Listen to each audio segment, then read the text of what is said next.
I know I left you with a little bit of a cliffhanger last time, but here is the result of all that work that we did in the past 2 videos. So we've got the thing sitting down on the tires with the Mustang subframe underneath of it, and I gotta say, it looks awesome. Overall, it's pretty centered in the wheel well. These tires fit all right. They're 235/55 17s off of that Mustang. I might keep that size, I don't really know yet.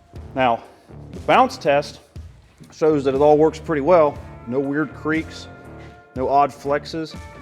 We haven't even actually structured any of the other stuff yet. So our next task is going to be getting the front suspension figured out and hopefully getting that cradle mounted. I went ahead and got the subframe actually put up in the car, and then I put the front bumper and the fender on here just to get an idea of how everything was sitting. And overall, I gotta say that this looks like it's going to be pretty simple. I just have to kind of cut into this section right here to get this to slide back just a little bit more. And then I don't know if we're going to do a piece of square tubing or rectangular tubing or whatever, but we've got to do something to secure this section to the body. And then the front section is going to be really easy because we have all this open room to work with.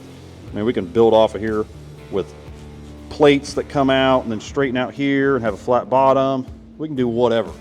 So I think as we go, we'll figure that out. There's no real plan for that, but the first thing we have to do is get this cut so we can get this all in the right position to actually start making the parts. I don't think we're gonna run into any issues, but the only way I'm gonna find out is if I actually get to work on it. So sit back, enjoy, and let's try to get this thing to be a complete rear-wheel drive roller.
So now that I've got the subframe in position where I want it to be, I need to start making the templates. So I think I'm going to start with doing the fronts first, and then I'll be able to work my way to the backs, because this is going to take a little bit more work to get this all where I need it to be. Let's get the templates cut out, and then we'll actually cut out the metal pieces and get them welded to the car.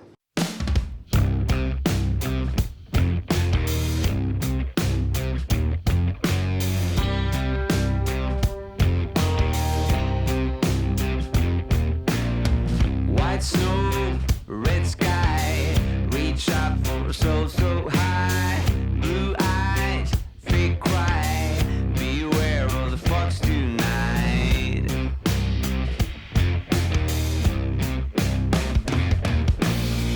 Cold feet, dark rain, my blood in your frozen veins, dream high, no pain, run fast in broken chains.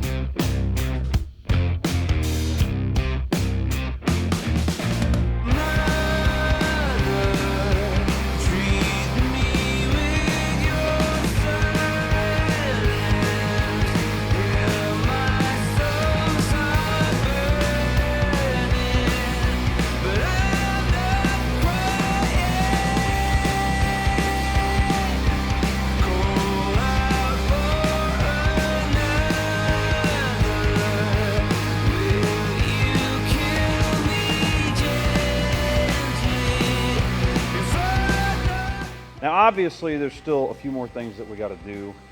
The camber is way off, but that's because we're just off of those factory bolt holes up here in the strut tower that I drilled out just to get this in there. And that was just to have everything hanging and have everything in an even spot because they're in the same position on each side. So really all we got to do is just kind of move these inward, probably to about right here. And then we're actually going to take this lip off and make a whole piece that welds to the top of this. So obviously we're not going to leave it like this. That's just for temporary to have mounted the subframe itself. And then the next thing that we got to work on before we can put any sort of drivetrain or anything in this thing is we need to get the back mounting portion done. So it's going to be similar to this. I think I'm probably just going to cut the rest of this out and then do something really close to this. And this is going to get boxed in. I mean, there's still a lot to address up here, but overall it sits pretty well. We've got the wheel just about centered in the wheel well over there, and I couldn't be happier with how this all turned out. So if we look underneath of it, it might be kind of hard to see, but the subframe is not hanging any lower than the rest of the body.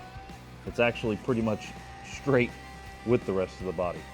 So we're not going to have any clearance issues down here. It all looks, I mean, when you look at it from this point of view, it almost looks factory like this. So I originally chose the 2017 Mustang just because in 2015 they changed over to the independent suspension. We talked about that in the first video, but never would I have imagined that it would all fit just like pieces of a puzzle. I mean, it's crazy how straightforward this has been.